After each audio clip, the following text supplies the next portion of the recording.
자, 6번째 썰 한번 가보도록 하겠습니다.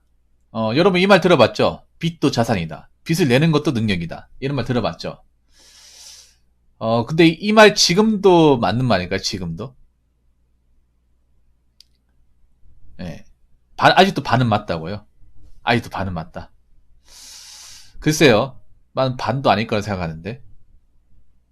음. 아니, 근데 한 1년 전만 하더라도 이 말 진짜 유행했었거든요. 빚도 자산이다. 니들이 빚을 못 내는 이유는, 대출을 못 받는 이유는 니들이 능력이 없어서 그렇다. 물론 틀린 말은 아니에요. 틀린 말은 아닙니다. 왜냐하면 완전히 틀린 말은 아니에요.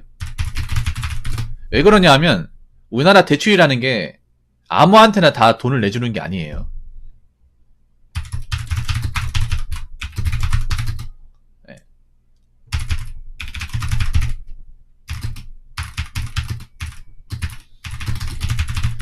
왜냐? 우리나라에서 이 대출을 해주는 금융기관이 대출을 할 때, 대출을 내줄 때 가장 많이 따지는 것 중에 하나가 바로 신용도입니다. 맞죠? 그런데 이 신용도가 누구한테나 다 있는 게 아니에요. 누구한테나. 신용도가 높은 직업이 있죠. 대표적으로 대기업. 네. 그래서 대출을 많이 땡기려면 내가 그만큼 능력이 있어야 돼요. 이 신용도가 보통 우리가 알고 있는 직업의 직업적인 어떤 사회적인 인지도나 아니면 능력에 따라서 이게 신용도가 나뉘지 않습니까? 그래서 애초에 능력이 없는 사람은 대출도 못 나오기 때문에 예, 빚도 못 만들어요. 빚을 만들 수 있지만 많이 못 만들죠. 그러니까 보통 우리가 이제 빚도 능력이라는 거는 1금융권에서 얼마나 많이 만들어낼 수 있냐 이거죠. 예, 1금융권에서.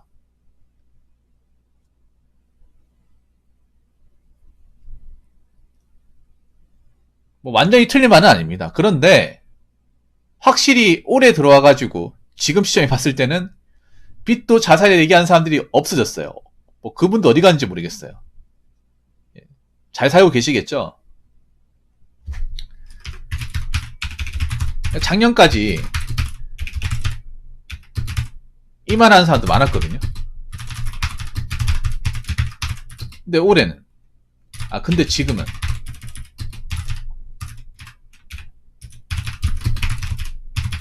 그럼 앞으로는 있을까요? 저는 적어도 한 10년 동안은 이 말을 못한다고 생각합니다. 10년 동안. 예, 제가 뭐 그분들 보고 뭐 쓴소리 한 것도 아니고 그분들 뭐 쫓아보낸 적도 없습니다. 근데 없어졌어요. 없어진 게 아니라 있는데 얘기를 안 하겠죠. 예.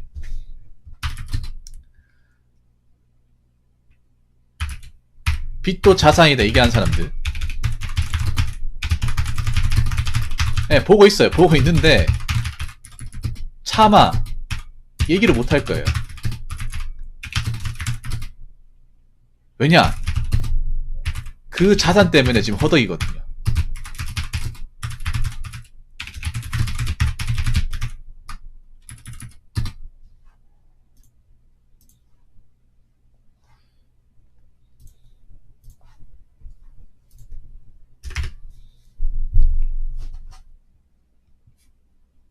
허덕이고 있습니다.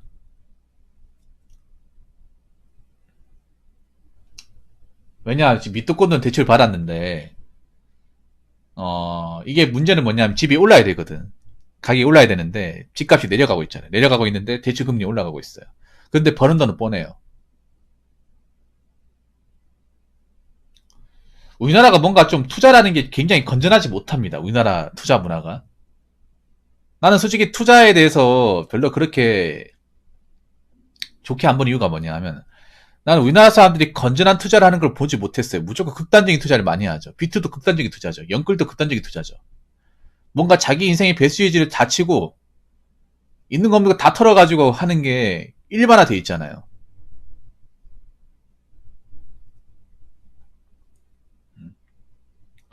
그래서 난 우리나라 투자 문화를 굉장히 별로 좋아하지 않습니다.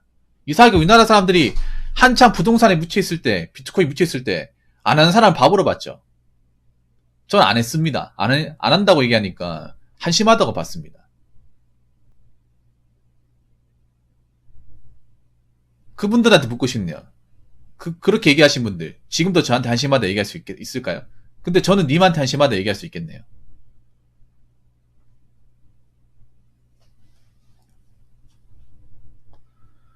여러분 있잖아요. 아무리 시대가 흐르더라도 빚은 빚입니다. 빚은 채무예요. 채무고 돈 내가 책임져야 됩니다. 이 무게가 가볍든 무겁든 간에. 근데 문제는 뭐냐 하면, 문제는 이 채무의 무게가 점점 무거워지고 있다는 거죠. 네. 채무 무게가 점점 무거워지고 있어요.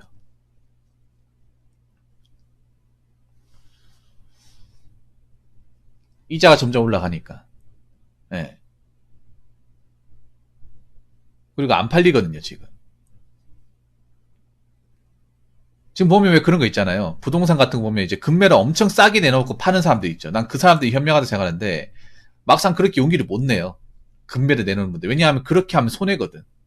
내가 이렇게 연끌해서 온 의미가 없단 말이야. 그래서 지금 연끌하시는 분들이 눈치만 보고 있어요. 내가 봤을 때 눈치만 보고 있을 때가 아니에요. 그냥 이 상황은 모면하고 싶으면 빨리 털고 나와야 돼. 손해든 뭐든 간에. 이거 버티다간 더 큰일 날 것 같아, 내가 봤을 때는. 예. 당장 눈앞에 있는 채무 문제부터 어떻게 해결해야 되지 않을까 생각을 합니다. 급한 부분도 꺼야 되지 않을까. 물론 그분들 생각이 있겠죠. 근데 점점 이제 이 무게가 무거워지고 있다는 거. 예. 아니, 부동산이라는 게 그렇잖아. 무조건 오르기만 하는 게 어디 있습니까? 오르기만 하는 게. 그 아파트 뭐 그리 대단하다고. 우리나라만큼 아파트에 미쳐있는 나라가 있을까? 전 세계적으로 봤을 때. 그리고 우리나라 뭐 투자나 인구 구조를 봤을 때, 인구가 줄어드는 게 눈에 보이고, 젊은 애들이 안 태어나고, 결혼도 안 하고 있잖아. 그러면 아파트가 무조건 필요하냐는 거죠. 자꾸 언론에서 9평 84, 84 해가지고, 무슨 나 84가 뭔지도 모르겠는데, 나도 썰 하다 보니까 알게 됐어. 아니, 전 국민 중에 9평 84, 뭐, 30평짜리 아파트 사는 사람이 얼마나 된다고. 지들이 아파트 그렇게 많이 지어놓고, 맞잖아요.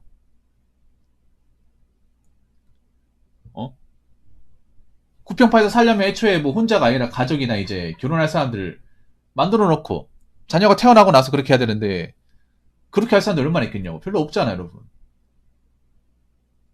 그러면 9평 9평 지겨워 죽겠어, 나는.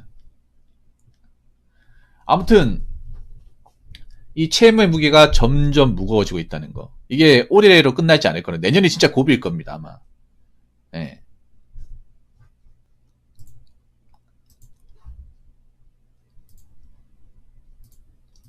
내년이 정말 리얼로 빡실 겁니다. 네.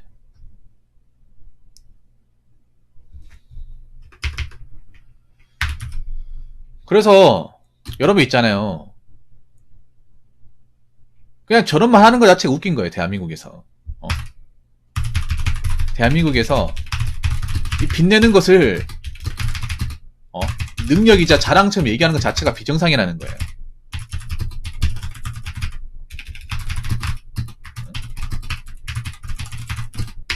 물론 정말 빚을 져야 될 땐 져야지. 대출 받아야 될 때 받아야죠. 왜냐하면 우리가 가질 수 있는 돈이 유용할 수 있는 게 한계가 있고 꼭 필요한 게 있잖아요. 그럼 대출 받아야 되는데 그 대출을 받더라도 내가 충분히 감내할 수 있을 정도로 받아야 되는 거잖아요.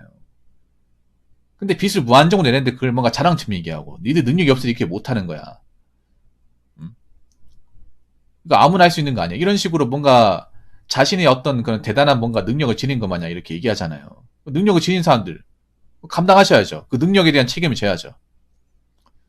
이 능력에 대해서 이 빚내는 능력, 빚 많이 내는 능력, 자산이 나면서 그 자산 책임지면 정말 대단한 사람이에요. 근데 과연 이걸 책임지고 이겨낼 사람들이 얼마나 있냐는 거죠.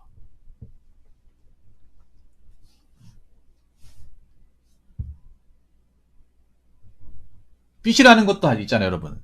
빚 낸다고 이 능력이 아니라 빚을 냈을 경우에 내 능력으로 충분히 감당할 수 있느냐, 버틸 수 있느냐. 이게 중요한 거 아니에요? 아니, 요것이 내는 게 이게 버틸 수 있는 거예요, 여러분, 상식적으로.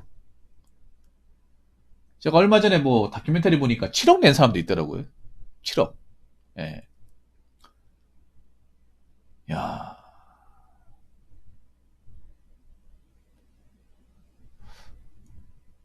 아니, 무슨 뭐 억 단위 버는 것도 아니고요. 어? 7억이 있더라고요. 13억짜리 아파트 사는데 부모님이 도태주고 모자라가 7억 대출 받았어. 원금 이자가 한 400 되더라고요. 400. 네, 400이. 여기서 더 올라가면 400 더 넘겠죠. 네.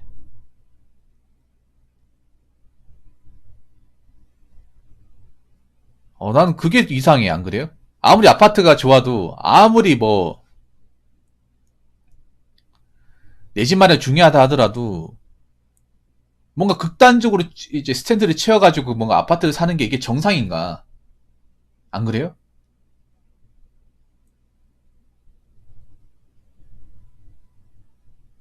빚을 내는 거 능력 맞아요. 능력 많은데 빚의 무게를 알고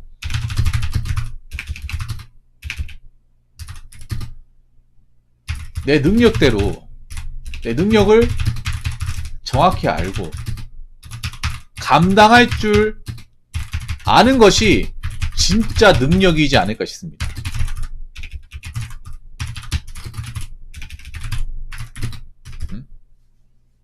안 그래요?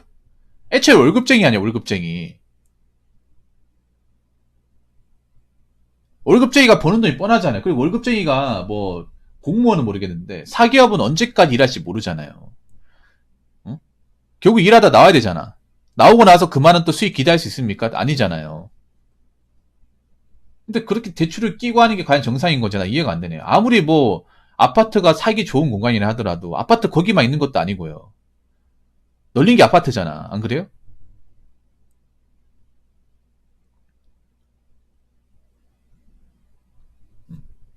저는 그렇게 생각해요. 대출을 많이 내고 내가 비싼 집 들어간다고 그게 장땡이 아니라 내 월급벌이 상태를 알고 내가 얼마나 대출이 나왔을 경우에 버틸 수가 있는지 감당할 수가 있는지 그리고 난 대출 나와가지고 빡빡하게 사는 것도 여유있게 살아야 됩니다. 대출을. 그러니까 대출을 너무 빡빡하게 갚는 것보다는 여유있게 갚아야 돼요. 빡빡하게 갚으려고 하니까 이자 오르니까 감당이 안 되는 거야. 어떻게 보면. 물론 이런 일이 벌어질 거라는 걸 예상을 했겠냐 싶지만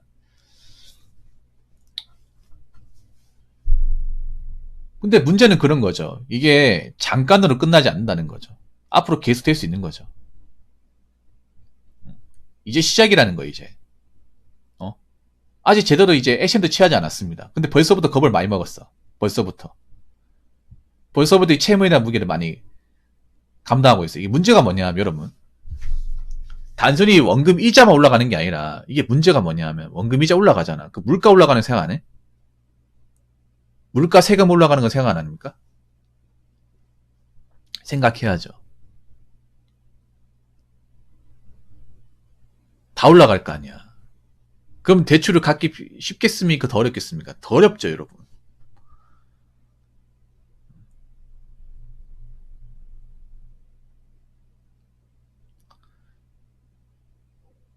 그래서 여러분 있잖아요. 나는 앞으로 이런 말 좀 안 했으면 좋겠어. 빚 내는 것도 능력이다, 자산이다. 이런 말이 더 이상 안 나왔으면 좋겠어요. 이런 걸 아무한테나 떠벌리는 날이 안 났으면 좋겠습니다. 무슨 뭐 극단적인 선택을 하는 것에 대해서 아무렇게 생각하지 않고, 뭔가 모든 걸 끌어받쳐가지고 집 하나 사는 것을 뭔가 덕목인 것처럼 그런 말이 더 이상 대한민국 사회에서 안 나왔으면 좋겠어요.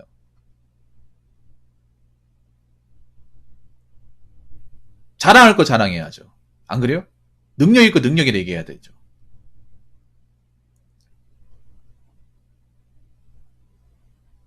애초에 이상한 문화인데 이걸 그냥 지극히 뭔가 정상적인 문화로 그냥 다수가 이렇게 빠져 있으니까 다수가 이렇게 하는 걸 뭔가 정답인 것 마냥. 지금 그 다수들이 지금 힘들게 돼버렸잖아요.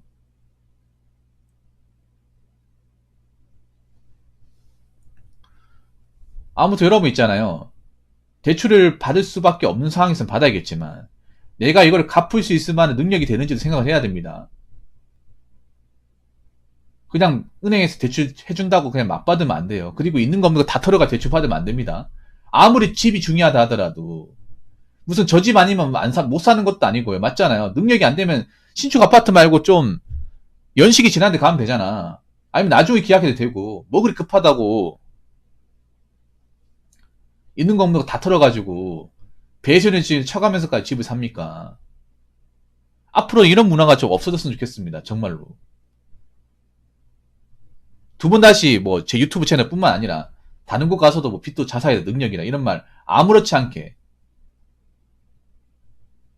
얘기하는 사람들이 없었으면 좋겠습니다. 자, 이상으로 6번째 썰 마치도록 하겠습니다.